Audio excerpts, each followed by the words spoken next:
Hey, welcome in.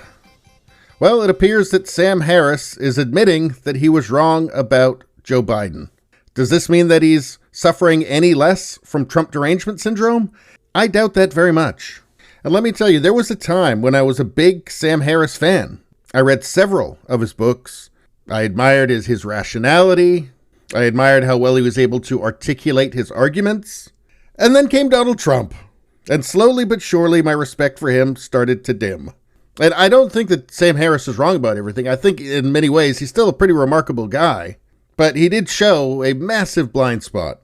And I can say that it culminated, for me, with a podcast that I listened to in which he would reveal that he'd had this epiphany and that he finally understood why people had voted for Donald Trump. And this great revelation was that Donald Trump's existence allowed people to be horrible. And I'm paraphrasing here, but it was essentially that it allowed people, his existence, Donald Trump's existence, allowed people to behave badly and excuse themselves for it because Donald Trump was such a terrible person.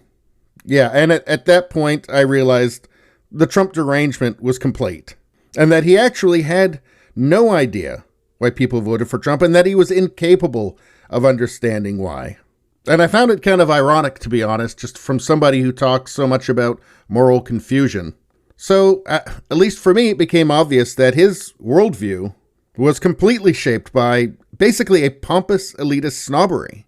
I have said for a long time that Trump was a line in the sand, a line from which there would be no further economic or cultural degradation. You know, that's enough self-loathing. Thank you. We're done now. But that said, let's take a look at the tweet. Sam Harris's tweet. Publicly eating these words, syllable by syllable. And he's referring to an original tweet from January 20th. Feeling overwhelming gratitude for the adults in the room. And credit to him for saying publicly that he's eating his words, syllable by syllable. Because it's impossible to ignore at this point, is it not? But aside from that, look at the original tweet, okay? Feeling overwhelming gratitude for the adults in the room. Did I mention elitism earlier? I think I did, didn't I? He might as well have just said, you know, he and the cultural and corporate elites are the adults, and everyone who doesn't cravenly bow to them is a child. And you can bet he still feels that way. And, you know, Sam Harris said a lot of things that seem to conflict with his own values. Here's from January 9th. There's an important debate to have about the wisdom of kicking Trump off Twitter. I still believe that it should have happened years ago and that we've paid a terrible price for the delay. But for the moment, all I want to say is, thanks, Jack. Jack Dorsey from Twitter. So there is just a full-throated endorsement of censoring the President of the United States. That is an endorsement of oligarchic authoritarianism. That is saying that the people who voted for Donald Trump, the people who support Donald Trump, don't matter. Because don't forget, here, the adults in the room. Yeah, that ain't you. Not according to Sam Harris. Do I think that Sam Harris is an idiot? I don't. I think he's a very intelligent guy. I just think that maybe he's suffering some of that moral confusion.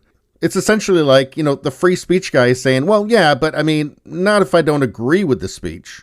So I guess the last week is what has forced Harris to, I guess, reconsider his endorsement of Joe Biden as the adult in the room, you know, as the direct representative of all the most brilliant people, you know, of all the compassionate people, you know, all the adults, I guess. But I don't know, what's happening on the border? Did this have anything to do with it? Did the results of reversing Trump's border policies have anything to do with it? Did inflation have anything to do with it? Did the Great Resignation have anything to do with it? Did Biden throwing himself at the feet of OPEC have anything to do with it?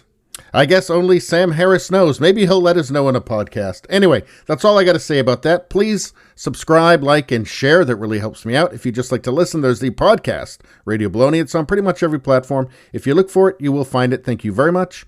I'll see you next time.